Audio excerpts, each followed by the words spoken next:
lagi sama saya Teddy dalam Sharing with Yim. Dan pada kali ini kita akan membahas hal-hal yang seru bersama bintang tamu yang spesial kali ini. Siapakah dia? Tada! Hai. Ini kakak Ogi. Apa kabar? Oh, siapa yang nanya apa kabar? Jangan lupa Ya ya. ampun. Gak apa-apa lah, kali aja saya bisa ngambil job Anda ya. Kak Alam apa kabar? Baik, kamu apa kabar? Aku baik sekali. Oke. Ini kenapa? Kita mau nyebrang. Ya udah ya, lepas ya. Bintang spesial, tempat spesial yang manja dengan Kak Alan, ya kan? Ya ampun, bisa aja deh. Iya dong. Tapi kok agak panas ya? Karena bintangnya Kak Alan, jadi gue agak panas, nervous wah. Tenang aja, hari ini kita mau ngobrol santai aja ya. Santai aja ya. Tidak ada SP kali ini. Oke. Oh. Kakak, kira-kira kita mau ngomongin apa sih?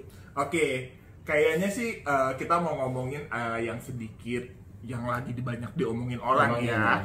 Dan kemarin juga saya lihat postingan dari Intermedica itu lagi membahas tentang gender. Gimana kalau kita ngebahas tentang gender? Boleh Kak, aku juga tuh suka kadang-kadang Yang bener suka atau kadang-kadang nih? aku juga masih belum mengerti tentang gender ini. Oh ami belalang kupu-kupu, siang makan nasi kalau malam minum susu. Sendiri. Bahasanya ribet banget. Iya, ya. belum Oke. mengerti. Jadi, bisakah Kakak Alan menjelaskan tentang gender tersebut ke kita dan ke teman-teman sekalian? Apa sih gender tersebut itu, Kak? Oke, Yimers ya. Seperti yang sudah dijelaskan di sosial medianya Yim, sebenarnya gender itu sih gampang aja ya. Sebenarnya gender itu adalah salah satu konstruksi sosial yang membagi peran, ciri dan sifat wanita dan laki-laki berdasarkan seksualnya. Nah, sekarang kita bahas dulu ya. Kita bahas dari apa yang ada 3 kata yang di dalam gender tadi. Ya, pertama kita bahas tentang ciri. Nah, ciri itu yang berlaku di masyarakat umumnya, laki-laki seperti apa? Biasanya yang aku tahu laki-laki itu punya kumis, punya jambang, rambutnya pendek, bajunya pakai celana panjang, Oke. kayak gitu-gitu. Nah, kalau perempuan umumnya seperti apa? Dia itu rambutnya panjang, suka bermake up, cantik-cantik, Nah, pakai high heel itu biasanya. nah berarti sudah jelas kan dari cirinya ya, berarti sudah bisa membedakan antara laki-laki dengan perempuan. Nah, tadi kita sudah bahas tentang ciri. Ciri. Nah, sekarang yang kedua. Gender aja yuk. Oke, yuk kita gender aja yuk, enak ya. Nah, yang kedua itu kita bahas tentang sifat. Nah, di masyarakat umumnya sifatnya itu sifatnya laki-laki mestinya maskulin. Oh, cowok. Iya, maco, berotot, Bertato. bertato, ya kan? Ke Nah, kalau perempuan sifatnya feminin, manja, lembut. lembut, ya kan? Atau penuh dengan air mata, ya kan? Itu wanita yang tersakiti. Itu wanita yang tersakiti.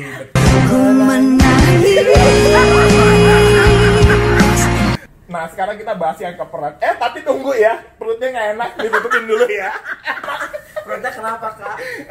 Biasa ya. Ini Syahrini 3 bulan loh. Alhamdulillah ya, saya cantik. Alhamdulillah ya, gak mau sombong. Tutupin malu. Nah, lanjut ya, kita bahas tentang peran. Yes. Nah, peran yang berlaku di masyarakat, laki-laki itu dituntut untuk pemberi nafkah. Bekerja di luar ya kan, Yes. sebagai tokoh kepala keluarga. Ember. Nah, sedangkan wanita tahu sendiri. Mengurus anak di rumah, Mengurus anak. bersih-bersih rumah, menjaga rumah, seperti itulah ya. Nah, pokoknya wanita itu urusan dari 3 deh. Apa tuh? Sumur, dapur, kasur. Oh. Iya kan? Ur. Nah, itu peran yang berlaku di masyarakat. Jadi seorang pria Tapi harus juga bisa dong di kasur orang pria. Nah, itulah makanya perlu ada namanya kesetaraan gender. Kesetaraan gender. Iya. Aku sih banyak pertanyaan sebenarnya kalian. Oke, Boleh nggak? tanya lagi apa? Oke. Kalau misalkan Kak, kalau aku merubah diri aku menjadi rambutnya panjang, berpakai make up, itu bermasalah nggak sih? Nah, kalau yang tadi seperti saya bilang ya, bahwa itu adalah bagian dari ekspresi gender. Nah, itu sah-sah aja, tapi kita lihat kondisi sosial kita seperti apa. Ya, apakah masyarakat sudah mengetahui tentang pengertian gender secara umum? Ya, karena sekarang yang berlaku di masyarakat adalah gender itu wanita feminim, laki-laki harus maskulin.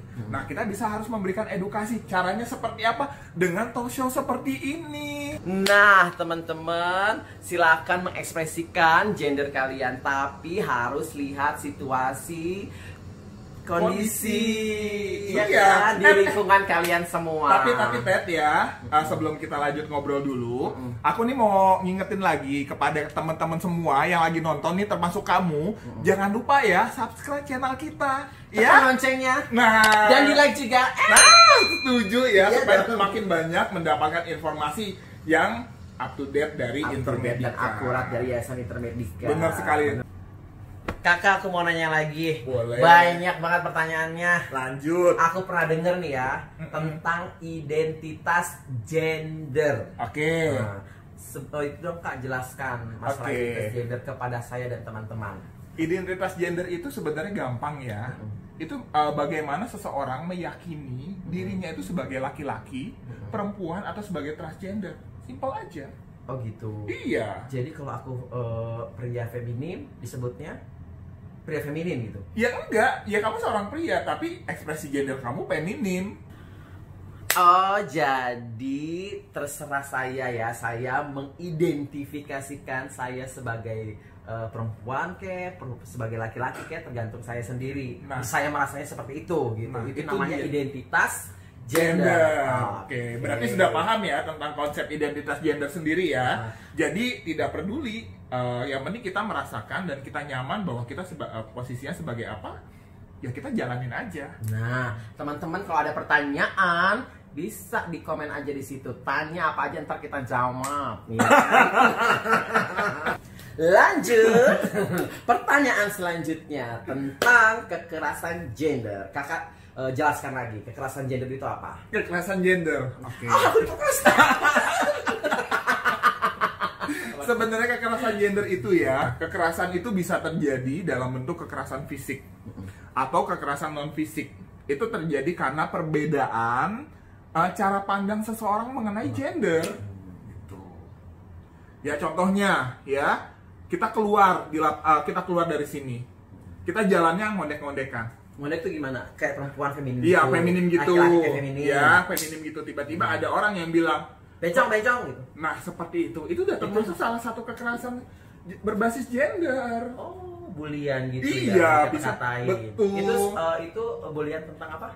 Kekerasan tentang apa? Kekerasan berbasis gender. Berbasis gender. Ya. Maksudnya namanya Non fisik. Non fisik. Iya. Kalau dia bencong sambil lempar batu, itu bisa dua bencongnya. Nah, Kakak, iya. apa sih yang harus kita lakukan untuk menghilangkan kekerasan gender yang terjadi di masyarakat? Nah, yang pertama adalah satu, kita memperbanyak edukasi kepada masyarakat. Ya, edukasi seperti apa? Kayak gini.